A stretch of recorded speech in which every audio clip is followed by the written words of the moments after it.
ओम अज्ञानतिमिरन्धस्य ज्ञानाञ्जनशलाकया चक्षुरुन्मीलितं येन तस्मै श्रीगुरवे नमः। श्रीचैतन्यमनोभीष्टं स्थापितं येन भूतले स्वयं रूपं कदा मह्यं ददाति स्वपदान्तिकं। वन्देऽहं श्रीगुरुश्रीयुतपदकमलं श्रीगुरुं वैष्णवांश्च श्रीरूपं साग्रजातं सहगण रघुनाथान्वितं तं सजीवं साद्वैतं सावधूतं परिजनसहितं कृष्णचैतन्यदेवं श्री राधा कृष्ण पादान सहगण ललिता श्री विशाखान्वितं हे कृष्ण करुणा सिंधु दीनबंधु जगत्पते गोपेश गोपिका कांत राधा कांत नमोस्तुते तप्त कांचन गौरांगी राधे वृंदावनेश्वरी वृषभानुसुते देवी प्रणमामि हरिप्रिये पांचाकल्पतरुभ्यश्च कृपा सिंधुभ्यैव च पतितानां पावनेभ्यो वैष्णवेभ्यो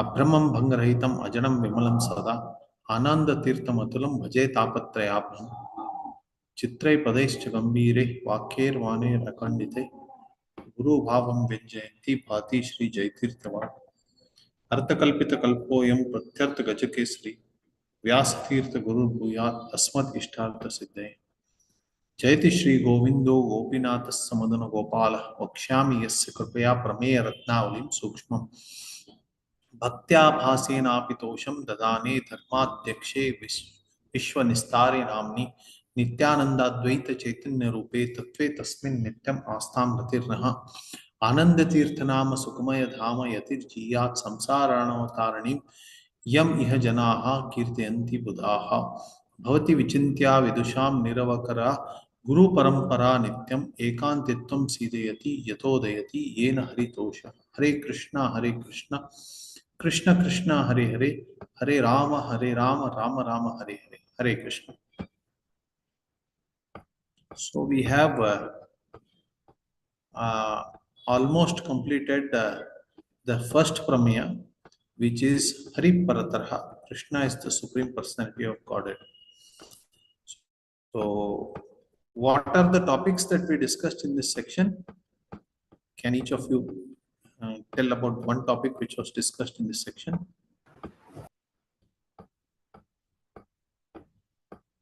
Yes. Last time you had given us some questions to explain about Visheshan and Visheshya, the Vaishishthya of Bhagwan. Then, firstly, we saw the references from Shruti and Smriti about the supremacy of the Supreme Lord, correct? And then after seeing about the supremacy of the Supreme Lord, then the relationship between Lord and his energies, that is another thing. Then next is the different forms of the Lord, different avatars of the Lord. Then what is the position of Lakshmi Devi in connection with the Supreme Lord? So that can be a little complicated. So we discussed about Lakshmi Devi.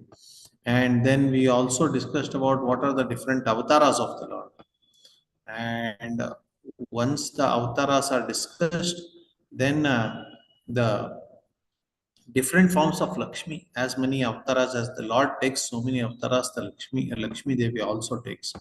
Then when Supreme Lord and his consort also take so many avatars, then the automatic next thing is where do they live? So the Dhama itself also has so many avatars, so many forms. So there are different types of Dhamas. So these were the things that we had discussed, and there is no difference in dealings between the different avatars. Because of that, between the different forms of Lakshmi and between the different Dhamas, they are all the same Supreme. There is no difference in them. Difference is on account of Vishesha. Just for our daily dealings, we use some adjectives, and that concept of adjectives is Vishesha. But whereas in actuality, there is no difference between the two. And this Vishesha is so beautiful that it facilitates the eternal Leelas of the Lord. If the concept of Vishesha was not there, it would have been difficult to describe about each Leela separately. So the different devotees are attracted to different forms. Some are attracted to Lakshmi Narayana, some are attracted to Sitaram, some are attracted to Rukmini Krishna, some are attracted to Radha Krishna, some are attracted to Gura Varaha Swami. So like that, there are different deities and different devotees are attracted to them. All this on the concept of Vishesha only. Now, there is one last thing associated with the Supreme Lord, that the Supreme Lord performs pastimes. He performs wonderful pastimes. Uh, all the pastimes of the Supreme Lord are eternal. It is not that they are manifest at some period of time and then they disappear. Just like sun, it's not that sun rises at some place. Sun is always risen, but just for our vision, we see that sun is sometimes rising, sometimes he is setting. That is only for our vision. So now, sir, currently sun is set for all of us, for all of those who are in India. But who are in the Middle East or something, it might be late afternoon. And somewhere else in USA and all, sun may be just rising. It may be morning. So similarly, the Supreme Lord's pastimes are performed here 5,000 years ago. Once the pastimes are wound up, then the Supreme Lord, where does he go? In some other planet in this infinite universes, his pastimes will be happening. So, if not here, somewhere else. If not there, somewhere else. So, at every moment, some or the other pastime will be happening of the Supreme Lord, even here in this material world.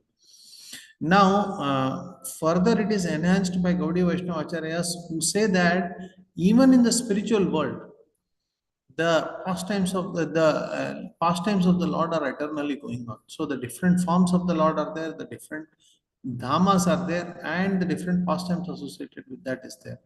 So that is why all the pastimes of the Supreme Lord are eternal. It is not that they are only there for some point of time. Okay, so that is the one important point we have to see. Now, just a minute, there is some pramana that is given here to support that, which I will read.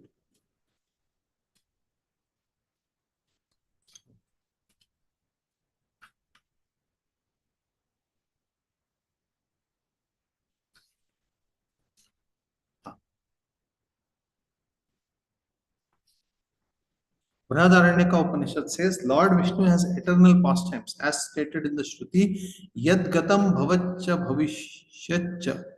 Yad Gatam Bhavatcha Bhavishyatcha. Means what is going on now, it will also be going on in future. So there will be, these pastimes will eternally be going on. That is there. The Purusha Bodhini Upanishad, it says, Eko Devo Nitya Leelanurakto Bhakta Vyapi Bhakta Radhya Antaratma. So that one Supreme Lord is engaged in eternal pastimes, pervades the devotees, and is also the Supreme Lord within the hearts of the devotees. So, and similarly, the Smriti also says in Bhagavad Gita, Janma Karma Chame Divyam Evam Yo Veti Tatvata Tektva Deham Punarjanma Naiti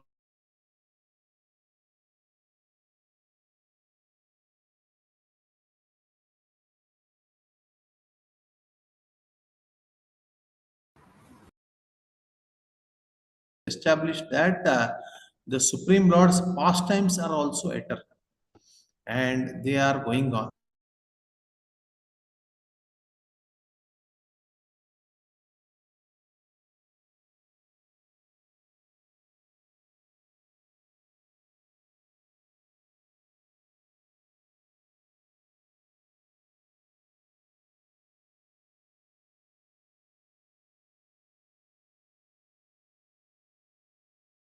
There in the spiritual world also it may be happening, whereas demons are killed in the material world. So sometimes there is devastation, sometimes there is pralaya. So when the devastation happens, so then before the next creation, for example, when Brahma dies, the amount of lifetime of Brahma, that much is the breathing of Mahavishnu. When Mahavishnu breathes in, same amount of time he holds before again breathing out new universe. So one Brahma's lifetime is for breathing out, one Brahma's lifetime is after breathing in, he holds it and then again breathes out. So that much time gap will be there. So where will the pastimes of Asura Samhara happen at that time? So Jiva Goswami mentions that no, it's not like that. Even during the time, just to facilitate the uh, pastimes, the Supreme Lord, by his divine powers, creates another world in which he ensures that the pastimes happen. So, something like that he explains. So, the pastimes of the Supreme Lord are eternal. So, with this, we are going to end this section, the first Prameya of Harih Parataraha. Krishna is the Supreme Personality of God. Okay. So, now shall we move to the next section? Yes, Prabhuji, just I wanted to confirm this one thing. You had in the previous classes defined Visheshana, Visheshya, and Vishishta. So, I just want to confirm, please tell if it's right or not. So, Visheshan is basically the adjective or the guna which is on the Visheshya, and Visheshya is which is denoted. So, can you please define Vishishta in one line? But like I have understood, but I'm not able to express it. Vishishta is the special form hence formed when the adjective is together with the word. That special form is called Vishishta. For example, if Devadatta is an old man who walks with a stick, we say that person with a stick is Devadatta. So Devadatta is, what is that? Visheshya. He is the describable person. Stick is the Visheshana. That holding of the stick is Visheshana. And once he holds the stick, he becomes a special stick holding Devadatta. That stick holding Devadatta is the Vishishta. Yes, yes, got it. Thank you, sir. Okay. So now we move to the next section, which is uh, what is that? Supreme Lord is known only through the Vedas. Amnaya Ekavedyaha Harihi. One may question as to uh, you have spoken about absolute truth, Parabrahman. So this absolute truth should will be beyond the material world. Correct. He is pure consciousness. And when it is pure, then that pure one will be beyond the material world, will not be influenced by the material world. Even when our senses were not born, this Supreme Lord existed. Correct? So, how can these senses, which are a later creation, grasp the Supreme Lord? There is no way we can access somebody who is beyond this creation and who has created us. For example, you say, I'll create a rocket which can go at a very great speed and with great efficiency. Finally, I will be able to reach God. But this whole universe is made of matter. What is beyond this universe? Matter doesn't exist. So, when matter doesn't exist there, how can something of matter reach there? Getting the point? Something of matter cannot reach there where matter doesn't exist. There is no sky. What is that? Material sky doesn't exist. There is a Avyakrita Akasha, it's a different thing, but there is no material sky existing, there is no material water existing, there is no material land existing to hold that. So it is something beyond. So, how can we reach there? That is the question. How can we understand that absolute truth? That is the important question. So, once what happened is the sound vibrations and mind. These are the two fastest known things in the material. Scientists say light is the fastest. It travels at 3 lakh kilometers per hour, per second, something. Actually speaking, sound is faster than light. It may be that you are not able to grasp it, but the sound vibrations are considered, they are most subtle because they need space. And because of that, sound vibrations are more subtle than this. So, sound and mind is still faster. So, once they decided to reach the Supreme Lord, They decided to go out and search for the Supreme Lord. They traveled. Finally, they did not get any destination where the Supreme Lord is, and they had to come back. The fastest ones of the material world, the fastest rockets of the material world, designed by mind and sound, they started traveling and they did not able to reach. After long travel, they had to return.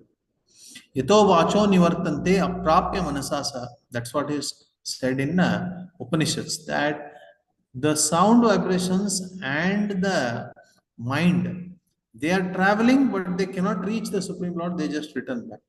Aprapya manasasa. So it is also said similarly in Brahma Samhita. Anybody knows the shloka? Brahma Samhita, which says the same thing.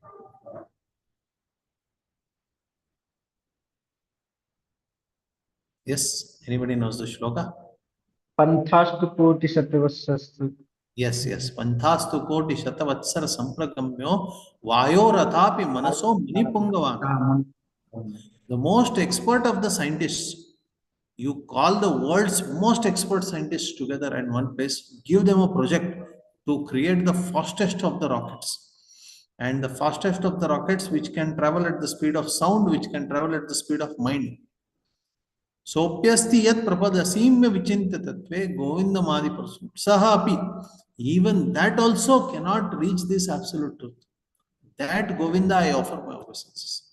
So, even the best of the scientists who can create the best of the systems which can travel so fast, those also cannot reach the Supreme Lord. So, what is the hope for us? Now,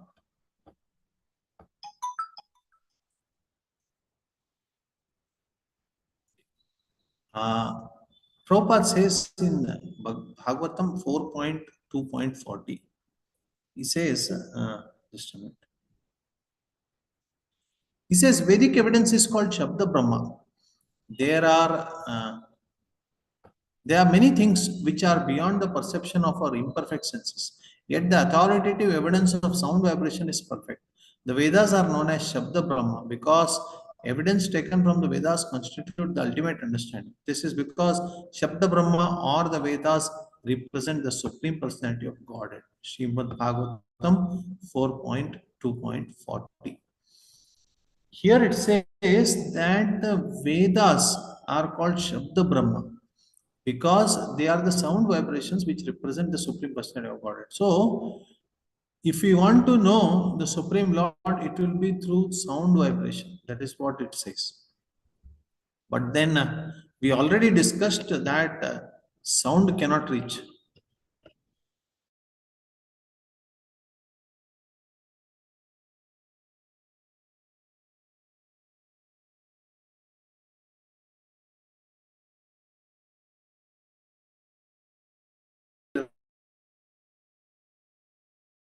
How sutra called Shabdam.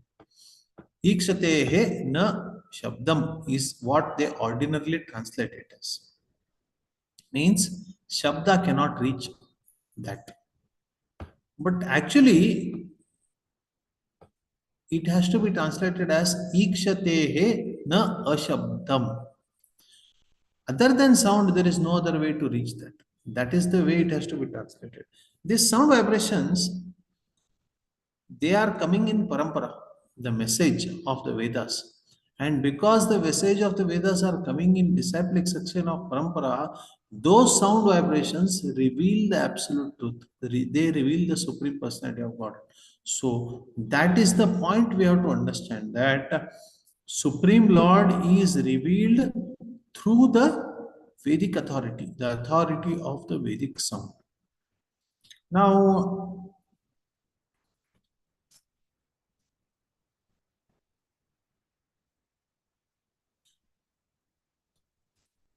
there can be question on this, that why I should accept the Vedic authority? Why I should accept the Vedas? Any guess why I should accept? See, till now Prabhuji was telling very nicely, and okay. So you cannot reach the Supreme Lord. Then finally we say that some sound vibration is required. Why the sound vibration is the Vedic sound vibration? That is the question. Because Vedas are apaurushaya. Vedas are apaurushaya. Yes, anything else?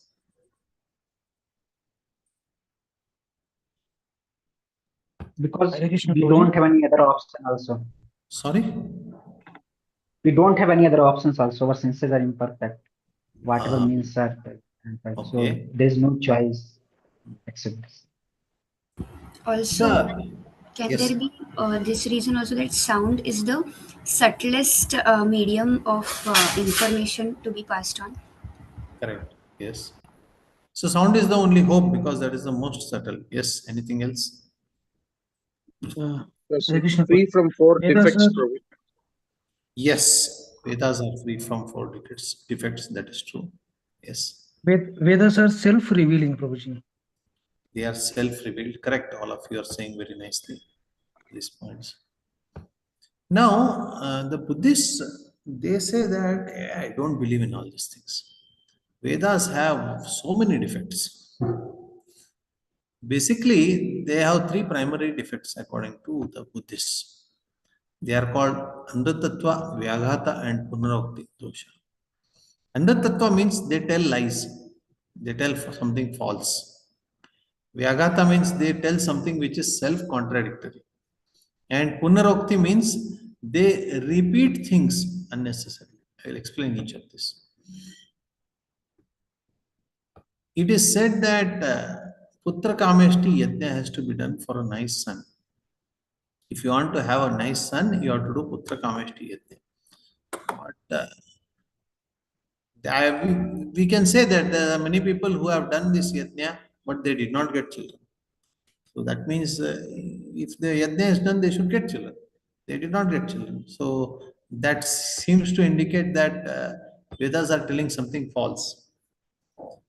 So then next is Vyaghata, contradiction. So uh, on one side it says Udite Juhoti, another side it says Anudite Juhoti.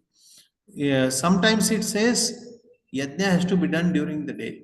Sometimes it says Yajna has to be done during the night.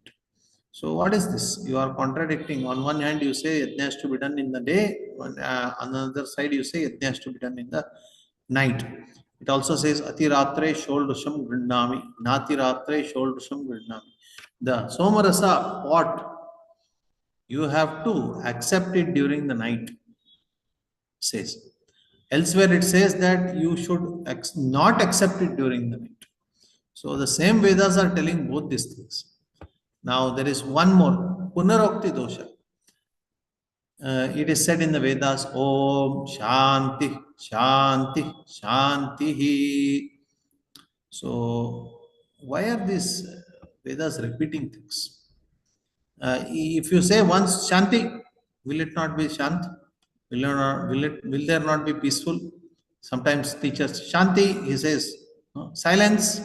So will there not be silence after that? Why you have to repeat three times? So that means that there is something defective in this, is what Buddhists say. But beautifully, our Acharyas, especially Madhacharya, has responded to it. He says,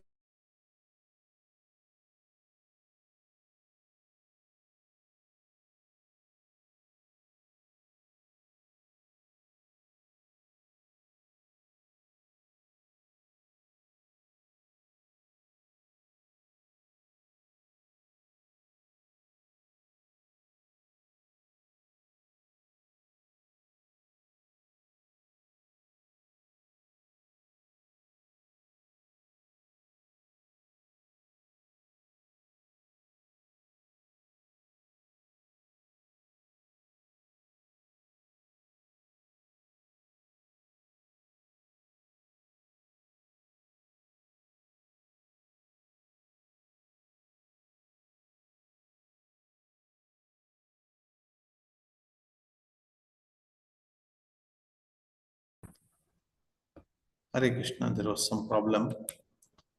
Uh, now I am audible, right? Yes. Yes, Prabhu. So, the, just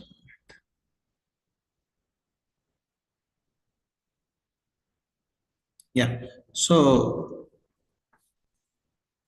there can be different, what is it? I mean, there might be some fault in the procedure. How can you say that it was actually, it did not have an effect?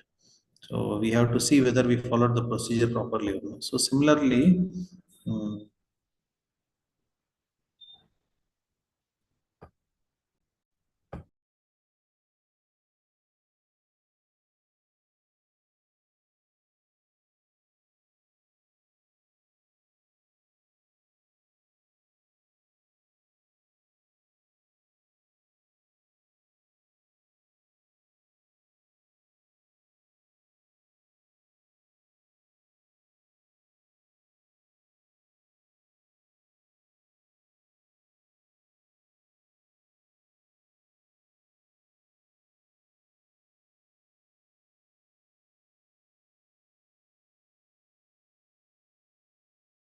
yes, some of the network in between got disconnected. So then the other argument that is given against Vedas is Vyagata, self-contradiction. That on one side you say that you should do yajnas during the day, udite jyoti. Other side you should do yajnas during the night, anudite jyoti. He said it's basic common sense that that is meant for two different persons. Some sampradayas have morning Agnihotra to be done. Some sampradayas have night Agnihotra to be done. So it's meant for two different people. Don't get confused between the two instructions. It's like that. So then Punarakti, Om Shanti, Shanti, Shanti. Why you have to repeat? Just once you do Shanti, it's over. So in our day-to-day dealings, don't we repeat things? Especially when we want to emphasize certain thing, then don't we repeat? When we are teaching the Veda mantras, when we are teaching the mantras, don't we repeat that the teacher says once and the student says three times?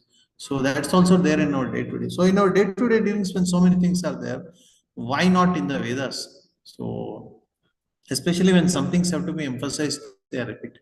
So considering all these things, there are no faults in the Vedas. You cannot find faults in the Vedas. That is what is well established. Now, Vedas are received in parampara. There is no creator of the Vedas. There are various rishis, Vishwamitra Rishi, Madhuchandasa Rishi, Gautama Rishi. There are various rishis who are attributed to certain Vedas. These rishis are Veda Drishtara, means the Vedas are revealed to them. They are not the authors, but it has somehow been revealed to them. There is a description also about certain special qualities of people to whom the Vedas get revealed. It's not that anybody can get access to revealed scriptures. They are revealed to people who have some special qualities. Actually, a perfect person has 32 qualities. Brahma is considered that perfect person in this universe who has 32 qualities. Then further less. So some people have certain less, others have certain little less. In human society, maximum of 20 good qualities can be identified. Their tallness, their beauty, their voice, so many things are there. So there can be perfected human beings can have a maximum of 20 qualities. We have something much less than that. Now, those who have those 20 qualities, they are eligible people for uh, hearing the Vedas or Vedas getting revealed to them, and they should know the Shastras properly. That is where Vishwamitra Rishi received the Gayatri Mantra. So he was the person to whom the Gayatri was revealed. To, by divine ordinance, it gets revealed. So these are the revealed scriptures, and they are not made by anyone. In this kalpa, it is revealed to certain rishi. In the previous kalpa, it would have been revealed to another rishi. Before that, it would have been revealed to another rishi. So, in this way, through revelations, such literatures are existing in a human society. They are not something manufactured by humans. The second point is that these revealed scriptures, they are not made by anybody. They are eternally existing. Even if you 100 Brahmas before, the same Vedic scriptures exist. 100 Brahmas afterwards, the same Vedic scriptures will exist, and their sequence will remain the same. There will be no change in the sequence of the this. Why? Because suppose now poetry. Now in school we had the textbook where there was a prose section and a poetry section.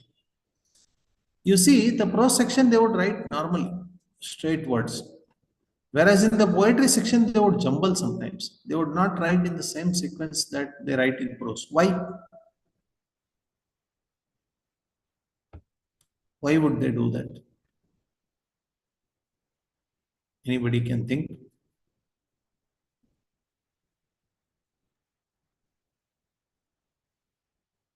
Yes. That's because there is a hidden meaning in the. Okay, that is one thing. Anything else? Rhyme, one sometime now change, but rhyme is also there sometime, number of Okay. words in particular rhyme. Can you repeat, Prabhu? I could not hear. To fit in a rhyme. Ah, yes, yes, yes. Anything else? Basically, it was a To maintain the chanda of Uh, that prose. Ah, Mohit Prabhu, what were and you saying? I don't know without in English, but in Sanskrit, when we write poetry, then a long meaning can be told in small words, Hmm. small passages. Hmm. Mohit Prabhu, you were saying something. Basically, Poetic. you know how Loka Katha used to convey the core meanings or core teachings through various kathas or various, like, basically it is a way of presentation of teachings. Yeah. One important thing is that the tune, a poetry is sung, and when it's sung, it has to be sung in a particular tune. To balance that tune, sometimes you have to keep certain words somewhere and certain words elsewhere, so that you will be able to sing in a proper tune. Okay. If you write it like a text, how are you going to sing this? For example, every Vedic universe, wherever it speaks of rituals, austerities, or abstract Brahman, is ultimately sung about Krishna. Can you sing this? We cannot sing this. Whereas, Boliya Tumhare, Shamsare Ashiya, that thing we can sing it. So that is sung because it is Kramabadha. It is having a defined sequence, which is conducive for singing. So similarly, Vedas, because of their swara, is Kramabadha. Its sequence is defined. It never changes. Sahasra Shirsha Purusha Sahasraksha Sahasrapat Sabhumim Vishwato Vritva Atyadishtadashangulam. So this Purusha Sukta mantra, even if 100 Brahmas come and go, after that also when Purusha Sukta is chanted, it will be in the same sequence. That krama will not change. That is the speciality of Shrutis. In Smritis, that is not there. In Smritis, the krama will change, the artha will remain the same. Whereas in Shrutis, the meaning will also remain the same, the sequence will also remain the same. So that is the speciality of Vedas. Yes? No, I was telling. Yes, Mataji, what were you telling? We are not able to hear.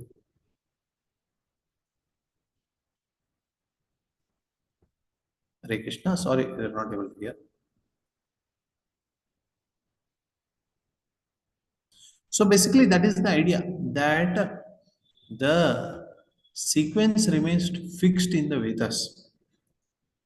Now, these Vedas, Itihasa Puranabhyam Vedam Sam Upabrahmayat. We have to understand the Vedas through the Itihasas and Puranas because Vedas themselves are very difficult. We hardly get anyone who understands them, and what to speak of writing them. To understand them itself is a big thing. What to speak of somebody who can compose it? It's impossible. If a human brain or anybody's brain is impossible to compose it, it's extremely difficult. Now, various other arguments we have discussed about Akarta Karta Pasiddhatvam. It's famous that it is not written by anyone. So that is a solid evidence. So somebody asks, prove to me that Vedas are not written by anyone. How will you prove?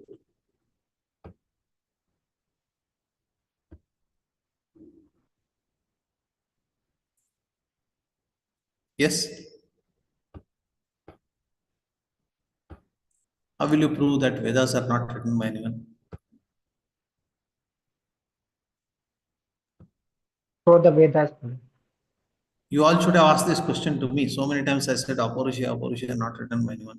You all should have asked this We question. can, True, we can Ah, know it from only Vedas because uh, we don't see any author also, and Vedas are by Vedas only. There is no reference. Matlab, uh, Vedas also say that they are Aparusha. So if something else will say that about tell Veda, that will come Pramana in that sense. will it So lead to a circular loop? Circular loop means chakra Vaddosha. Means Vedas say Vedas are Aparusha, not written by anyone. So how will you know that? That is again said in the Vedas. So will it lead to such a loop? mm, Can we know it from the aptas? Apta, okay, but the Apta himself can have defects. That is the problem. Like there is a shlok, right? Rajotamobhyam nirmukta tapojnana balena. So they have done so much of penance that they are rid of the Raja and Tamo. So we can believe in them. Yeah, but the problem is that I am evaluating them, who is not free from them. So how we define such a person? So even if such a person exists, it's difficult for us to identify them.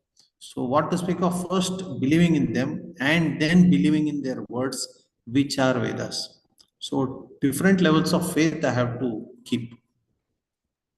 Maybe because of the parampara and the time tested from the very early, like as it is time tested. It is Of course, time that is tested another because thing. But the main thing, as you discussed earlier, so that the realized souls were those who like that realizations came to them, and then they tried to write those things. okay, realized souls are sharing, that's also there. One Mataji writes in the comment that Vedas are all perfect and so Vedas aren't written by anyone. Okay. Now, if Vedas are written by somebody, who is the author? It is well established, it's already proved in human society. All sages have accepted, all great personalities have accepted that Vedas are not written by anyone. Suppose a person comes up with a new theory that no, Vedas are having an author. Whose responsibility it is to search the author? the person who is claiming Yes, that it is. that is the point. So, and how to search the author? First, you read the whole Vedas, understand the Vedas, find out their parampara, find out all the rishis in the parampara, find out the first person 5,000 years ago, 10,000 years ago, 20,000 years ago who wrote it, and also prove that before him this did not. Or scientists will be able to do all these things to establish that Vedas are there is the author for the Vedas.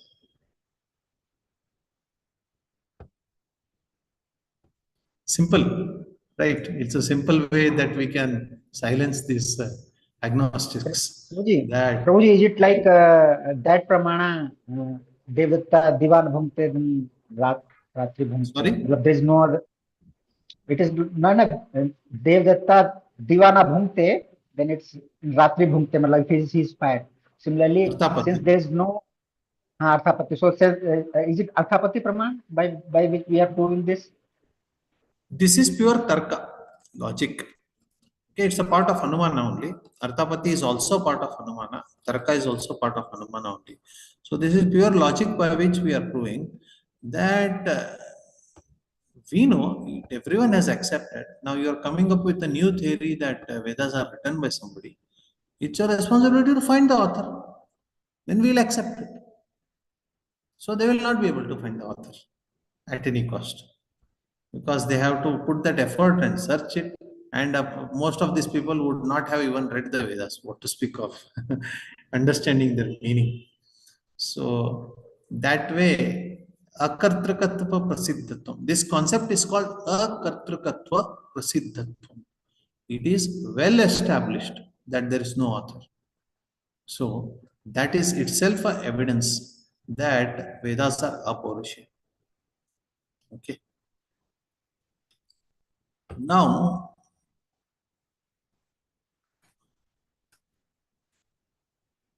there is one problem in the Vedas.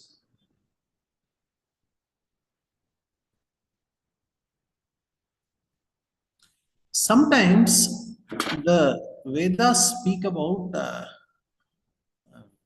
especially the Upanishad section, they speak about liberation, they speak about coming out of this world, they speak about absolute truth, connecting to the absolute truth. And sometimes they speak about rituals. Do this, you will get Swarga, Jyotishtoma, Swarga, Kama, Ejeta. You do Jyotishtoma Yajna, you will go to heaven and you will enjoy great happiness there. You do something that you will get a property. You do something, you will get a lot of money. You do something, you will get married.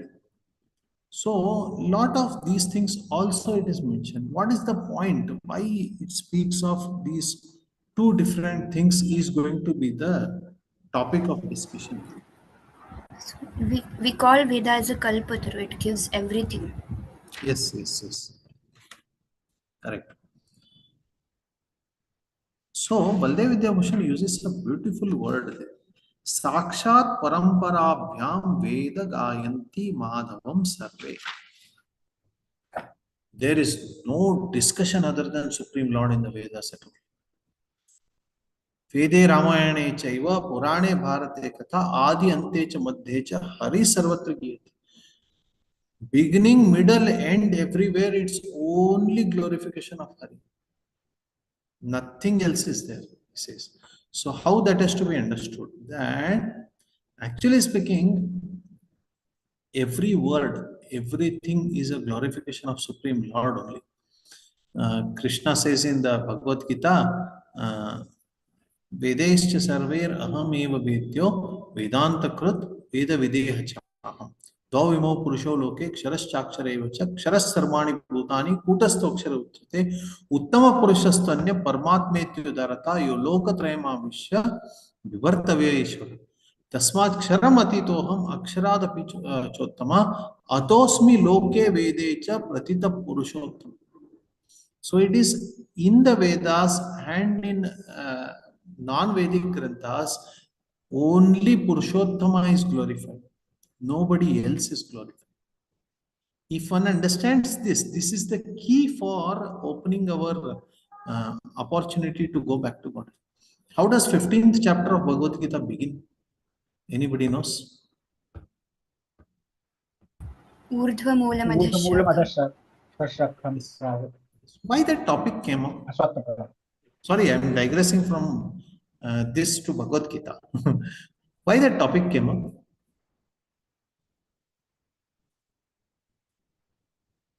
Why did all of a sudden Krishna start? Maybe in the battlefield, did he see some banyan tree somewhere while fighting? It will not be open ground. There will be a lot of varieties there. Did he see some banyan tree and suddenly start speaking? Because in 14th chapter he told about that there is about Prakriti's three gunas, and one who is one mam chayor vicharani bhakti yogena sevate, and he also says that he is the source of Brahman pratishtha, Brahmano pratishtha. So Yes. after that, now he has, because now one can know the goal, but person also know how from where he is. So to make that system, he establish where What you happens are is, actually. if you are not realistic, then you will start staying in a dream world. That Sattva is there, Rajoguna is there, Tamoguna is there, Shuddha Sattva is highest. So anybody who is chanting Hare Krishna is on the platform of Shuddha Sattva. He is beyond the three modes. He is transcendental. He will go back to Godhead. So suddenly we start thinking that I am transcendental and I will go back to Godhead. So it is necessary that we remind ourselves of our position also. That yes, we know that three modes are there. There is some people who are beyond three modes and all. I am not those people still. So to remind ourselves of our position where we are stuck, this banyan tree is essential. Banyan tree is very difficult to cut. Once it starts growing, it spreads the whole forest. Just one tree will spread the whole forest. What happens is you start cutting the tree. Nowadays with JCB and all they will do, earlier they might be doing with hand. You start cutting the tree from that corner to this corner, you come, maybe the whole forest you uproot. Rain comes, suddenly some root is inside, it starts sprouting. So all effort to remove the tree, again it starts sprouting. Again you have to remove it. So like that, our conditioning in the material world is very bad. By effect of three modes, there are so many desires that are there in us. Material desires are there. And after coming to bhakti also, material desires sometimes come up. So many years together, we would not have had the material desires, but some desire which was there years ago might suddenly manifest to eat something, to sing something. So some of these desires manifest in us and we would want to fulfill them, right? We all had this experience, you all agree? Yes, Prabhuji. Yes, Prabhuji. So now how are you going to remove this? It is not possible without divine intervention. Without having a big high quality JCB, you cannot uproot this big tree, it's too difficult. So without having a strong divine intervention, the material attachments are not possible to work. It's too difficult. So now what to do then? Because on one hand, material attachments are strong, they have to be overcome. Asanga shastrena dridena shitra. With a strong determination, we should cut material attachments. But to cut material attachments, again, what is happening is my conditioning is not allowing. So, is there a middle path by which I will take the material attachments in along with me and slowly keep giving? So, that is Purushottama Yoga. In Purushottama Yoga, it gives a facility where you can take these sections of Vedas which tell about karma, which tell about our relationship with the material world, our responsibilities in the material world, maybe for children, maybe for family and all. But the mantras that you chant, they are all glorifying the Supreme Lord and they are transcendental, and that can elevate. Although you are perform the same actions, but because the mantras are, every word is glorifying Hari, you are getting elevated. I'll explain it. It may be difficult to understand. There is Ashwini Sukta, which says Ashwina Yajwari Rishe Javat Davat Pani Shubhaspati Purjavaja Sanasyatam Ashwina Puradashasa Nara Shabir Yadhya Vishna Anitam Nita. So this Ashwini Sukta is there. Now it is glorifying Ashwini Kumaras basically. Who are Ashwini Kumaras? Cosmic physicians. Yes, they are transcendental physicians. Our Prabhuji is a doctor, so he immediately got it. So they are transcendental physicians. Now, they are the physicians of the heavenly physicians. Now, we glorify through Ashwini Susukta, Ashwini Kumaras. Before Ashwini Kumaras were born, or before anybody in the Swarga were born, there was Brahma who was there. Every Manvantara, the Devatas change. Different people occupy the post. Whereas Brahma's position remains the same. So when Brahma was alone in this world and he received the Vedic knowledge, Tene Brahma Hridayadikave, in his heart, all the Vedas were planted. So in this heart, this Ashwini Sukta would also be coming. So when Brahma recited this Ashwini Sukta, whom was Brahma glorifying? There were no Ashwini Kumaras at that time at all. Whom would he be glorifying?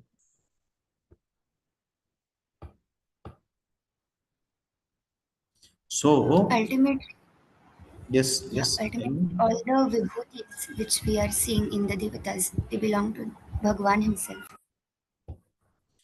Every word is actually first denoting the Supreme Lord and then denoting this individual Devata. We give initiation Damodar, Damodar Das, Govinda Das, Gopal Das, Gaur Gopal Das, Gaur Govinda Das. We give so many names of initiation. The Gopal, the Damodar, the Gaur Gopal, the Gaur Govinda, they are names of who? They are the names of Supreme Lord. Yes, but what we say, Damodar Prabhu, come here. No, Damodar Prabhu, if he has to come, he has to come from spiritual Lord, the Supreme Lord Damodara. So, so that in our daily dealings, we call somebody as Damodar Prabhu, somebody as Gopal Prabhu, Govinda Prabhu, and all. We are recognizing the person with that name temporarily for the time being. Okay. Whereas the Supreme Lord is the real Damodar. So similarly, when you say Indra, when you say Chandra, when you say Agni, when you say Vayu, when you say Ashwini Kumara, all this, when you say Rudra, all these are actually the names of Supreme Lord Hari. He is the original Indra because he is the master of the heavenly planets. He is master of everything. So obviously he will be master of heavenly planets. So like that, if you derive the word, every word etymologically, you will realize that every word actually glorifies the Supreme Lord. And when Brahma chanted this Ashwini Suktas, he was glorifying the original Ashwini Kumar, who was the Supreme Lord himself. So that way, every Vedic mantra would glorify eventually the Supreme Lord only. So this concept, if you understand, then every karma you do with the chanting of Vedic mantras, they are actually the glorifications of Supreme Lord. So advancement in Krishna consciousness depends on the attitude of the follower. If the follower has an attitude that he is meditating on the Supreme Lord, then the same thing will become a worship of the Supreme Lord. And the advantage is in this process, you are able to develop relationship with the Supreme Lord, that bhakti is not getting destroyed, and this attachment of the material world is slowly getting clear. So that is the beauty of Purushottama Yoga, the speciality of Purushottama Yoga. So, I have a question, Prabhuji. yes. So, I think in the Rig Veda especially, we see high glorifications of especially the devatas, Varuna and Indra, and especially the descriptions of their beauty is described more of the devata Indra, like Vajradhari, and also we see that the one who killed Vritrasur. So that is the devata Indra only. So how should we reconcile this? I would recommend you to read a book. Those who are good with Sanskrita, they can read this book, Vishnu Archana. Vishnu Archana is written by a person called Veeranarayana Pandurangi. Oh, very beautiful written. So there he gives every shloka, how will you interpret it in a Krishna conscious way, Vishnu Paraka, and how will you interpret it in Deva Paraka for that demigod. For example, Surupakritna Muhutaye Sudugamiva Goduhe Juhumasi Devi, the first Indra Sukta. It says, Surupa Kratnam, give me a good form. That is what I am praying to you day and night. That's all it says. Now, when you are glorifying Indra with this shloka, it means that give me a good material body, give me a healthy body. And later on, it is also mentioned that you will take somarasa and with that you will get a healthy body. So give me that healthy body, and when you bring rains at the right time, we eat the right grains, so we'll be healthy and we'll be happy. That's what. Now, how is Vishnu, the Krishna conscious understanding? Madhvacharya has explained it very beautifully in his Rig Bhashyam. He says the Krishna conscious understanding is give me a spiritual form, is what I am praying to you day and night. And very soon later, when the Somarasa and all comes, the juice that is offered to you, that Mahaprasada, when I take, I will get a spiritual form. So the same shloka, it becomes transcendental. It can be explained in the transcendental way also. So Vishnu Archana book actually deals with all these things very beautifully. So that way, every shloka, every verse, and every sukta, its explanation can become transcendental. It will be like if you study that Rig Bhasha, you will feel like the suktas you are reading Bhagavatam. It is glorifying Indra, it is glorifying Agni, but the actual understanding, you are actually, it is like Bhagavatam, so beautiful. You understood, Mataji? Yes, Prabhuji. Just a small one more question is that, but still, Prabhuji, the Puranas are very direct, and we get directly the leelas of Bhagwan. But why the Vedas are so indirect? Yeah, so indirect speaking is also a part of our daily routine, right? Sometimes people are sarcastic. They say something, but internally the intention is something else. And what is the purpose? Let the wise only understand, not everyone. So like that, Supreme Lord also presents the Vedas in this way because Vedas are Nigama Kalpataro or Galitam Pal. They are Kalpataro, and because they are Kalpataro, they have to satisfy everyone. It has to be common, meant to satisfy everyone. And when it is common, meant to satisfy multiple people, that time he has to present it in such a way that ritualistic people take it in a ritualistic way, materialistic desire people take the same thing in materialistic desires way, and the devotees take it in a devotional way, and everyone get their desires fulfilled through that. So with that intention it is designed in such a way.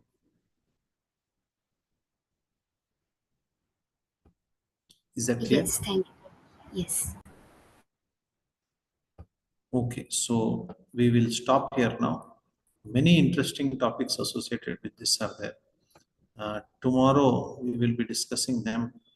Basically, why this karma section is there at all? Can we not put just the transcendental section? And then, which section is important for devotees? And is it that the other section is completely to be devotees should just leave it? So these are some important questions which are trouble our devotees, and also some clarity on that. So all these things we will be discussing in tomorrow's session. Any questions before we wind up? Hare Krishna, Prabhuji. Yes. Prabhuji, like once you also explained that the Lord always wants to be glorified in an indirect way. That is also one of the reasons why the Vedas have this indirect way of Yeah, the explaining. Lord's one of the names is Tavapriya in Vishnu Sahasranama. He likes glorification. So anybody who glorifies him in different ways, he accepts it. And Prabhuji, Paroksha. one question. Paroksha. Yes. Prabhuji, one question. Like in the You Bhagavad all Gita. can raise your hands, others who are willing to ask questions. I will call one level. So confusion will not. Yes, bro, continue. In Bhagavad Gita 9.4, 9.5, these two verses seem to be contradictory, where Krishna tells that I am, everything is in me, but I am not in them. So, is it the literal meaning of this verse is the Lord is not there in every being, or it is like he is aloof from this material world? What this 9.4, 9.5, 9.6. Like, can you give some insight on it, Proji? Where Yeah, Lord it is. says like I am there in everything is present in me, but I am not in them. But I am not in them. How exactly it is? How we No, should. means that he is not in them in the sense that it gets decayed, he doesn't get decayed. If he is a part of that, and if the thing breaks, or if it gets rotten, or if it gets spoiled, or if it gets burnt, then is it affecting him? No, because he is not in them. But he is in them in the spiritual form as Paramatma. And that is why the whole thing is getting driven. The whole thing is into action because of his presence there. So that is how we should understand. Okay. Mohit, Prabhu? Yes, Prabhu. I read a purport or some paragraph of Srila Saraswati Thakur Prabhupada some years ago, and in that purport he explained the same thing, that how in Vedas the names of Indra and other demigods are meant to be called are actual Krishna's name, and actually they are glorifying Krishna. Like in that, this is overall the explanation of how Hari is glorified in Vedas, right? Yes, correct. That is It was, I the. think, so Chaitanya Bhagavat, if I'm not wrong. Yes, yes. Right. Yeah. So definitely, yes, it's mentioned there by Bhakti Sanskrit. Yes. Anybody else would like to add anything?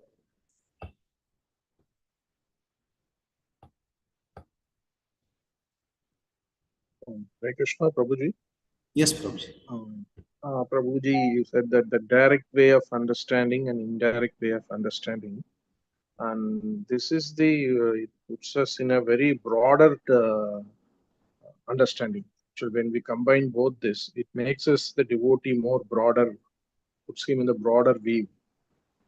So otherwise we will become we have a narrow way of understanding. Is that okay, Prabhu? That's how I Yeah, understand this. sometimes what happens, I will be coming to that point about this. He uses the word sakshat and parampara. Sakshat means literal and parampara means through the parampara. Why he uses that, I will explain it tomorrow. Baldev Bhushan uses these words. So the first one of directly chanting Vishnu's name is Sakshat. It is as it is direct chanting, and the chanting through of Indra, Agni, and all in a way to understand their Supreme Lord is parampara through the parampara. They are not Supreme Lord, but the name Supreme Lord has those names. So there was once I mentioned something and it was misunderstood. So that's why I would like to clarify that. Uh, the Supreme Lord has those names. So that is parampara. So parampara, that is through parampara, those names are there. So why that words are used, we'll discuss tomorrow. But yes, these are two different. And if we don't accommodate this parampara way, then the problem is we are not going to elevate the masses. The masses are, there is no way that the masses will be able to come out of their material condition. They will have to continue staying there. That's why this is there. Okay, that's convincing, Prabhu. That's what. Hare Krishna.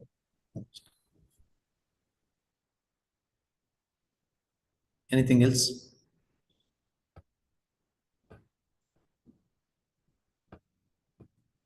So, okay, then if nothing else is there, we'll stop here.